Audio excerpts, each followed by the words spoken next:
On this episode of Family RV Life, we're going to talk about boondocking, why boondocking has its advantages, and we're going to talk about cheap items you can buy for your RV to make it a little easier. And we're going to talk about inside sway, so when you're walking around inside your RV, so it doesn't sway around and, kind of annoying. Um, those are the main things we're going to be talking about. Boondocking on the East Coast isn't kind of the same as when you're boondocking on the West Coast. Most of the areas around here, you're going to pay like recreation.gov. You're going to go to and pay $25 a night or $20 a night to boondock, kind of boondock. But the main benefits of it are that you're far away from your neighbors. You're not, right up back to back next to a neighbor. You have more of a camping feel to it. You get your own, fire pits, picnic tables, but it just feels better. You're more into the woods than normal. So when you're at your campsite and you get in your RV and it's every step your kids are making or you're making, the RV just rocking all around. Pretty annoying. Good fix for that, and it's not expensive, is this is it's actually a mechanic's metal holding jack. So it's rated for, I want to say this one's rated for 2,000 or 3,000 pounds. Basically your tongue weight is 370 pounds, so this ain't ever going to get overloaded. What it does is it tripods your front instead of having that single point. And because it's tripod in the front, this is solid as a rock. It ain't rocking anywhere, so that controls your front rocking motion and your back of your RV rocking motion is solved by one of these things. So you're still putting your jacks down. That's stabilizing the the up and down motion. This thing is stabilizing the side to side swaying of it. Without something like this here, it's just going to sway every time someone steps in the RV. It's going to swing around. And like I said, these two options are a very cheap way to get probably 95% of the sway out of your RV. If you wanted to get 100% out of it, you have to buy those cross brace kits. They cost a lot of money though. They're I want to say they're like $400 or $500 a piece. You got that one for the front, one for the rear, so you're almost in it for $1,000 if you want to get 100% of your sway when you're walking around in the RV. These are a lot cheaper. I want to say this back one cost me maybe 50 bucks or 60 bucks. I'll leave it link in the description. And the front one, it's the same thing. It's like 60 bucks or something. And these types get like 95% of the sway out of it, which is totally fine by me, spending under 150 bucks. When you're looking for a weight distribution hitch, make sure you get one that is a friction driven. So this one, the bar goes in here and it has a friction action to it, which means if you do get sway, that friction is going to help eliminate that sway. So you still got the weight distribution capability and friction right here. If you don't do this type, then you got to buy the separate friction bar, and you can't back up with those friction bars. This style, you can actually back your RV up without unhooking all the stuff to it. As another note, it's always nice to have a level here. That way, whenever you're at the campsite, you're going to level your RV. You don't have to pull another device out. Just two-side tape that to your frame, and you can level it right there. Also, I want to mention pulling weight. So if you're off-roading and you have a Toyota Tacoma or Ford Bronco or Jeep Wrangler, you're very limited on how much vehicle weight you can pull. And this vehicle's unloaded vehicle weight is 3,000 pounds. You shouldn't really be pushing what your vehicle pulling capacity is. Like, my Tacoma says it can pull, I think it's like 7,000 pounds. But you can see on the internet, if somebody actually pulled a 7,000 pound RV, they're scared to death on the highway. It's just shaking, and it's very, very dangerous. Make sure that you are within your payload. Once you add your hitch weight and all the people to your vehicle, make sure you're within that weight, payload, and your unloaded vehicle weight for your RV. That's why I got this the KZ model 181BH, which is a bunkhouse. It's just a nice way. You can get a queen bed there. You get 2 bunk beds back there, bathroom, sink. It was the only one that I could find that had a slide out here. And the reason why that's important is, I got a wife and 2 kids, and you're gonna have rained-in days. And I wanted a spot that was big enough for all 4 of us to sit around the table and not be jammed in there. And with the slide out, that makes it so, like I said, that's a huge table. All 4 of us can sit around it. We're not being jammed in here. So we can sit around, play board games or whatever, watch TV. We're not feeling jammed, but we can still haul this thing with a Tacoma or a Ford Bronco or a Jeep Wrangler. Still towable. Also, storage is very minimal in these smaller RVs. So you can just buy a cabinet from Lowe's or Home Depot, and it's just a regular mirror cabinet, or the vanity mirror. And then I threw in some of these types of brackets to keep it shut. Now you're seeing my brackets look really mangled. I did that on purpose. I stuck a screwdriver in between here and widened these gaps out really, really wide. Probably like 30% wider than normal. And what that does is, that's a firm connection. It's not going to open up. I can throw whatever I want in there. It's not going to open up while I'm driving down the road. So nice and firm. Also, these cabinets, they're not the greatest because I bought a cheap cabinet. So I siliconed all the cracks and all the shelves, so the shelf ain't moving either. I just put some silicone around the corners of everything, so the shelf is a little more sturdy when it's mounted. So one fix for your RV is you can get these USB charging lights. They're just magnetically clipped to the wall, and they charge up by the USB port there.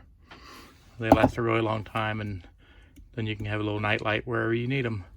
They also are dual purpose. If you need a flashlight when you go outside, you now have a nice little flashlight.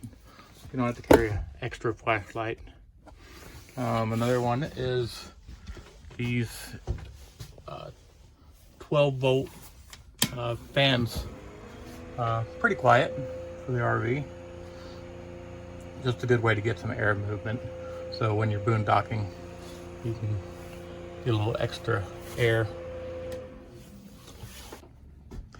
I got the High Crew fan because the more expensive ones, I didn't want to pay, $300.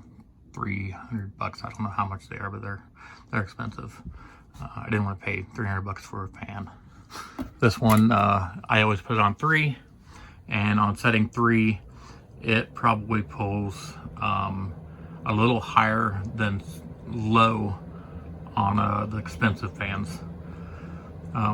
Everybody I've talked to that has expensive fans said that they don't run it on only low setting anyway, so it's pretty much the same thing. I'm running it a little faster than low, and it's quiet.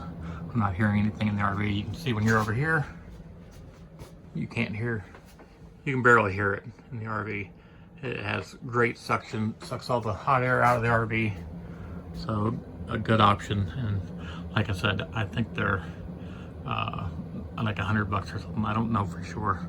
I bought mine used on Amazon.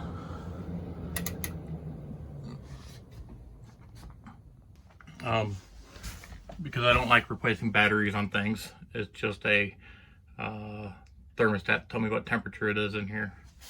Right now it's cold. This is, you can order these, I think it's, I'll give you the link to it. It's like plastic.com or something. I'll send you a link. It's basically, it's a cutting board material. You can get it cut to the size you need it to. And then you just round whatever corner you need to round off on it. You know, the sander. I rounded this corner off.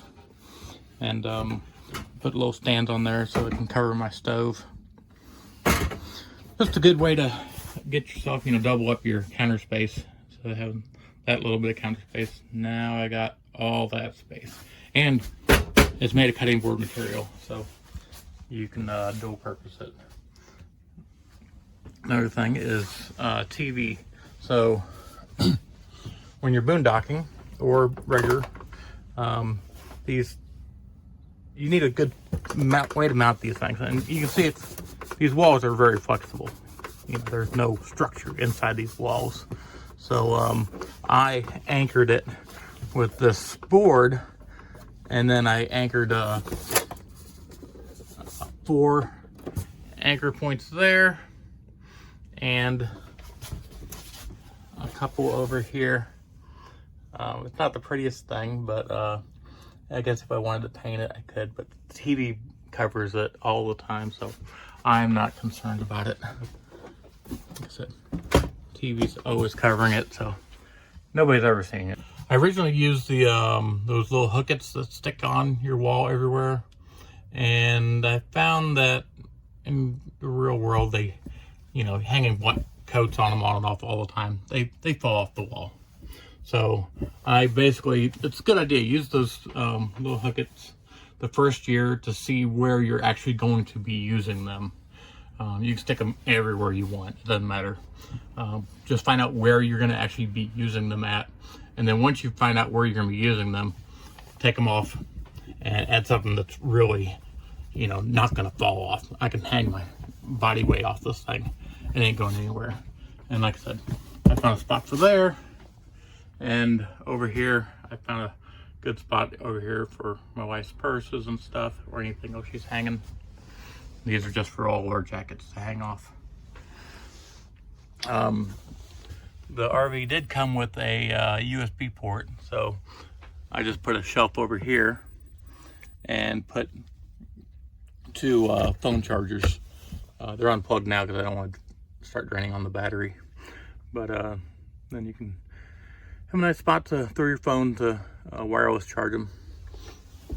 I did buy the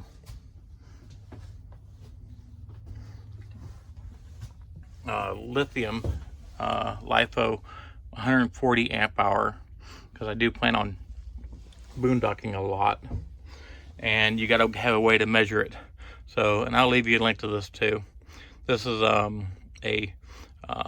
real true way to measure your power use and putting back in your battery. Right now it says 98%. This shows your voltage, current voltage, and this button in the middle shows your amps being drawn. So currently I got all the lights on, they're all 12 volt. So I'm drawing 0.46 amps of power. It fluctuates because I do have solar hooked up, and solar is charging a little bit today. And then this next view in the middle button shows your amp hours. So I have a 140 amp hour battery, and I have 137 remaining of it. And then this right button shows the percentage. I usually just leave it on the percentage so I can see it. I still need to mount this thing, but I gotta figure that out, where to put it. I think I'm gonna just put it in the corner over there.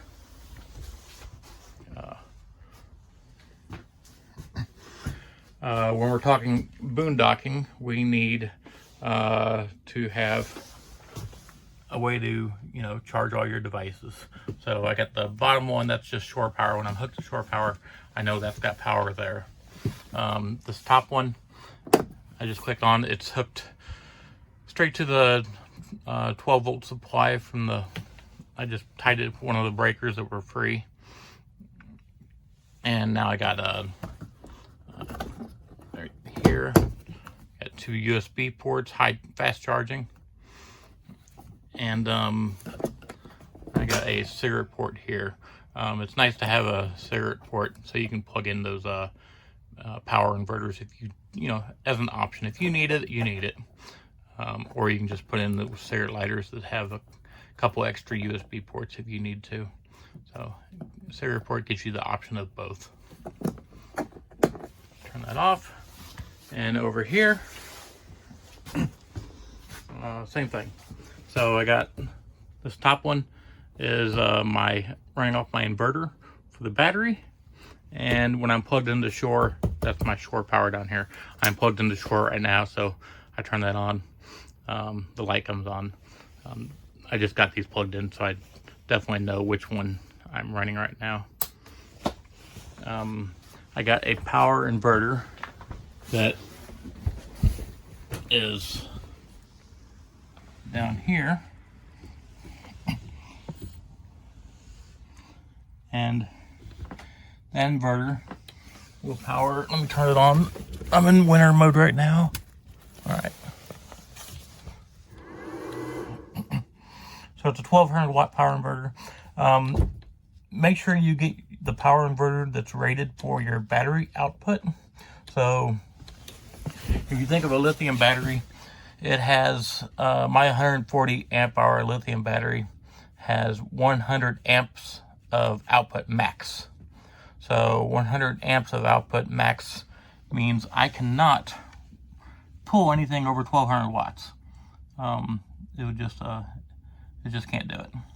So boondocking, I'm limited to 1200 watts. 1200 watts is just fine for, you can run everything except for your microwave, and you can't run the air conditioner. There's ways to, like I said, the fan helps out on the air conditioning.